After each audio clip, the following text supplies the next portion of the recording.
Now, on the national stage, I have to tell you, watching and wishing at this moment that President Trump was a Russian puppet as he sends two nuclear-powered submarines to Russia to just send a stern warning to them.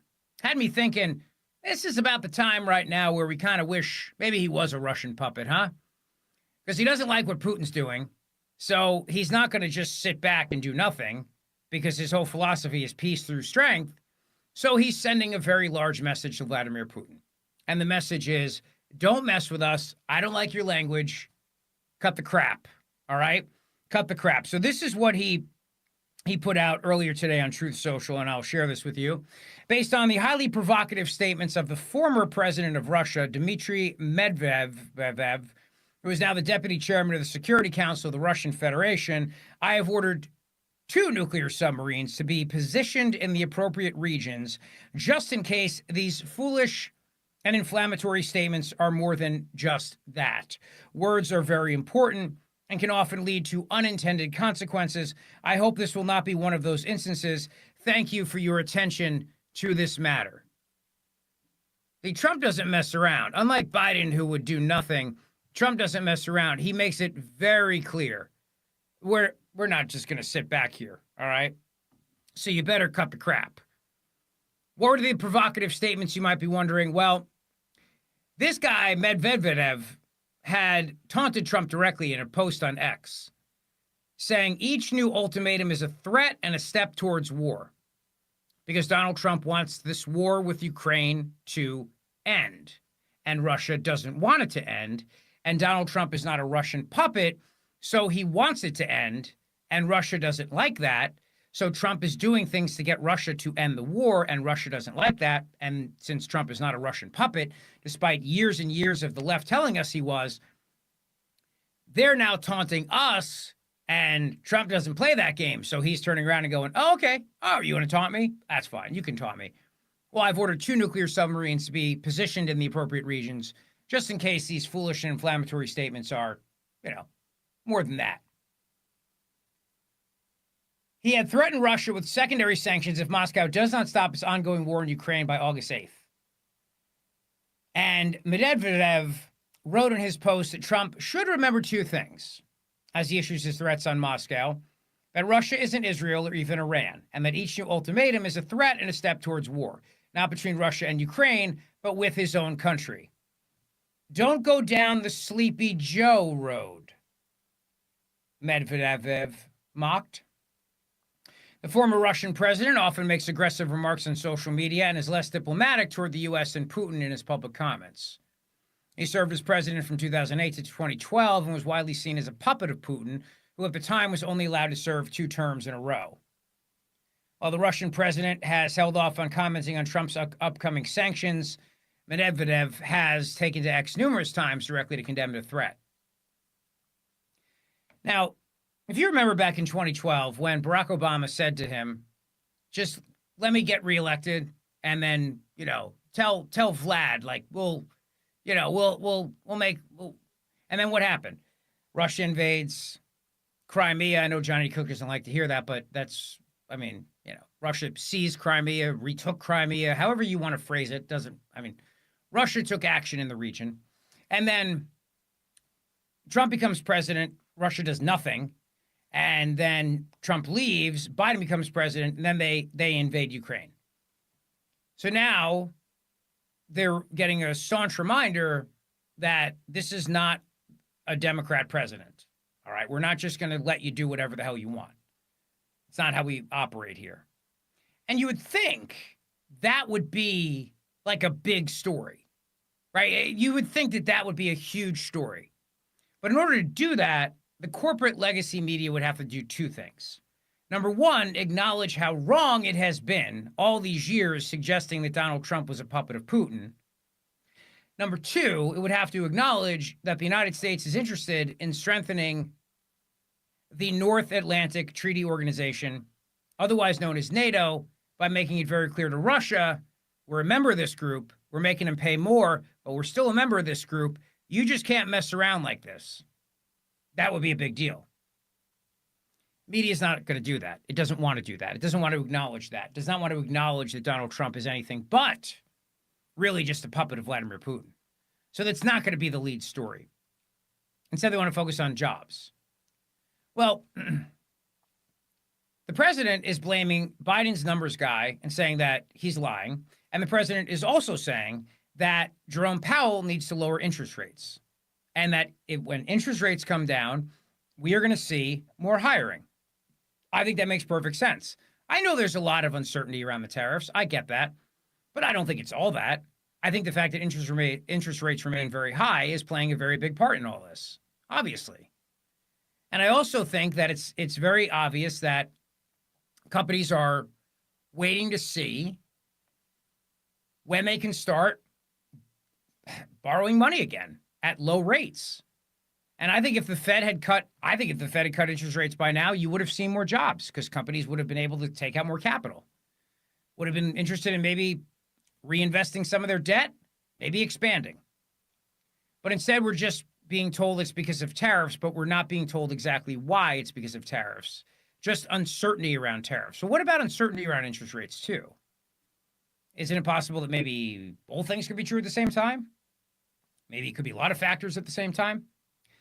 But either way, if the Fed does not lower interest rates in September, Powell is toast because you already had several of the board of governors of the Federal Reserve object to his keeping rates exactly where they are right now. And Wall Street's not happy today, but it will probably be in a better mood on Monday. And the stock market is still doing really, really well. So I'm not really going to light my hair on fire over the fact that the jobs numbers are not as big as expected. I don't think it's the end of the world. And I really, I obviously know what the media is doing. I heard the CBS News report. It's why I like to listen to it. I like to hear what they have to say about this. And they love that. You know, it's not, it helps them to be able to just hammer Trump and blame him. Like, well, you know, I mean, obviously these interests, you know, obviously these tariffs are the cause of it. They can't prove that, but they can just say it. And then everybody will go along with that. And they won't even touch the idea that it could possibly be interest rates, that maybe companies are waiting and maybe companies are looking towards the future. Maybe they're thinking growth in maybe Q3, Q4. But it also buries the lead that we just sent 2 nuclear submarines to Russia in response to Medvedev's comments taunting the United States, basically threatening us with war.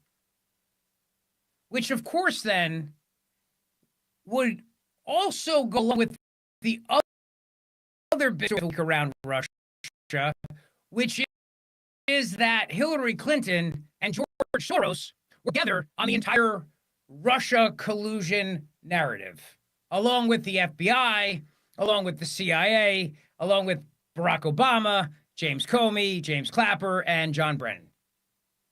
See, these things, you know, they say like a butterfly flaps its wings in Japan and it causes a mall to close in Cleveland or something, something like that. Anyway, what are those things? Some events, you think they're not related, but they are related, actually. A fly gets swatted, and some guy loses his job in Akron or some, I don't know. It's like a whole thing on that. I forget exactly. But the point is, there's a big story around Russia the whole week, the whole friggin' week, right? Capping with on a Friday, the president sending 2 nuclear submarines to the region with a very harshly worded Truth Social post to Russia saying, don't play these games with me, all right? I'm the guy, you didn't invade when I was president. You know better, so cut the crap. And NATO's stronger than ever. NATO's actually paying up. And Ukraine is going to get whatever it needs. So the war's come to an end. We're not going to play this game where we just keep funding Ukraine forever and ever and ever. And then also, so Europe can keep putting money in your pocket by buying your energy. We just signed a big deal with them, and now they're going to be buying our energy. So knock it off. See, the butterfly flaps its wings, and there were 3 very big Russia-related stories.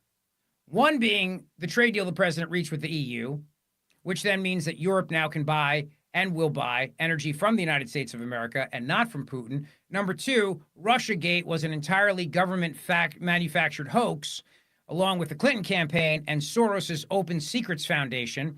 And three, that the president just sent 2 nuclear-powered submarines to the region. Kind of a big week in Russia news, huh? But we can eclipse that by a less than stellar jobs report. We only added 73,000 jobs, well below what economists had predicted. We only added 73,000 jobs. I mean, think about that for a second. We only added 73,000 jobs. It's not like we lost, like we're negative. It's really in the, but it's okay. It's not a big deal, but from the corporate legacy media's point of view, it gives them the ability to not have to mention any of those other stories. Because to do so would have to acknowledge so many things that they got wrong, but chiefly among them, that they helped fuel the narrative, the lie, that Donald Trump was Putin's B. And he's clearly not. Because the trade deal with Europe screws him, because Europe doesn't have to buy his energy while also giving money to Ukraine. Strengthening NATO screws Vladimir Putin, and providing Ukraine with weapons, even though we're not paying for them this time around, also hurts Vladimir Putin. And the fact that now we have people in charge like John Ratcliffe and Tulsi Gabbard, and we have people in charge who are actually not going to sit in the corner and cower and just going, what are those burn bags over there? They're actually going to look at them. They're actually going to look at the information and find out, oh my God, you mean the FBI pushed this whole thing even after the CIA said it was just nothing more than a manufactured campaign hoax by the Clintons? Yeah. And now we're going to hold people accountable for it. And we're going to get the truth out there about that Hillary Clinton, George Soros, James Comey, James Clapper, John Brennan, these people were behind this entire narrative that cost the taxpayers, what, $100 million? Tried to topple a presidency, tried to completely neuter a presidency, made Americans believe that maybe possibly their president was a puppet of Vladimir Putin. And then, of course, the Hunter Biden laptop in 2020, which the FBI had in its possession, and Christopher Wray, that slimeball, knew it wasn't Russian disinformation, but they peddled it again. Oh, Russia's up to it again, trying to help Donald Trump win again, because they really want Trump in there. And so they put out this Russian disinformation story about the Hunter Biden laptop. What we've learned this week is that the Russians, Putin, clearly wanted Hillary Clinton to win. Otherwise, he would have let everybody know she was on elephant tranquilizers, heavily medicated, and a psycho. Now, we knew the psycho part ourselves. Like, that part we kind of knew. But they had all this stuff that she was heavily medicated with tranquilizers. Like, they had a tranquilizer all the time. Like, the time that van showed up, remember, and she was getting into the van, and the Secret Service guys were turning around to block her so that nobody could see her getting into the van, like you're loading in your great-grandma in a wheelchair after a long day of bowling, like that. They clearly did not want Donald Trump to win, but then they did it again in 2020 because they kept the Russian narrative going. So then in October of 2020, they were able to turn around and go, oh, look, Russia's at it again. Because the people in government never, ever quashed the Russian narrative. In fact, not only did they not quash it, they kept it going. They kept the fuel burning.